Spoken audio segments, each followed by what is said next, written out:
Hi, welcome to Session 3. Today we're going to be discussing developing the walking plan and diary. Research has shown that people who make plans of action and write them down and review them each week experience greater success in meeting their goals than people who don't make written plans. Effective walking plans have many parts, including a contract for your walking goals, some form of record keeping like a diary to keep track of your walking, some self-measurement tools to check your progress, and most importantly, a clear plan for rewarding yourself as you stick to the program and reach your goals. So there are recommended steps to follow. The first step is decide how long you will commit to walking. The next step is lay out your goals and the specific steps it will take to meet them. These must be realistic and achievable. If you have been extremely limited in your activities because of pain or disability, you may have to walk 5 minutes at a time in your own home or around the block each day. If you're already active, you may be able to go for longer walks, perhaps for 20 minutes or more at a time on 5 days a week. Here's how to get started. You want to assess yourself honestly. Start with where you are now. You may be able to start by walking 10 or 15 minutes at a time, 3 days a week, or you may be able to start by walking 5 minutes around your home.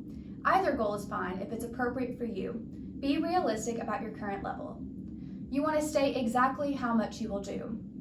You also want to state when you will walk, whether you'll walk before breakfast, during your lunch break, or immediately after work, or take an evening walk with your dog. You also want to state how often you will walk. It's usually best to contract to do something 3 days a week.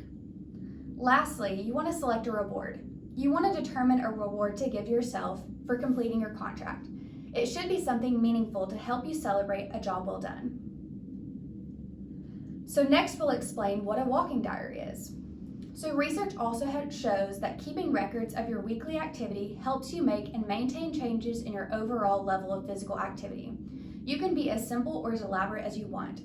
The walking plan includes a weekly diary to help you keep track of how much you will walk so you can keep an eye on your progress. You also have room to record notes about your reactions to walking, such as what you liked, your level of comfort, or anything that made exercising difficult on a particular day. Your walking plan needs attention each week. At the end of each week, you want to take stock of how well your walking program is working. For example, are you feeling less fatigued? Are you enjoying yourself more? At the end of your 6-week contract period, you'll have the opportunity to assess your progress and contract for another few weeks based on your new or continuing goals. So just to recap, the 6 steps of developing your walking plan. The first step is set goals and make a contract. The second step is keep records in a diary. Your third step is use self-tests to measure your progress. Fourth step is check your plan every week. Your fifth step is reward yourself. And lastly, the 6th step is making a new contract. In your Walk with Ease guide, you will have a sample contract to help you build your own contract. This sample contract will include the dates that you wish to perform your exercise, how many days per week you plan on walking, how many minutes per day you plan on walking, the amount of sessions you want to set per week, the part of day that you plan on walking, and lastly, your reward that you plan on giving yourself for completing this program.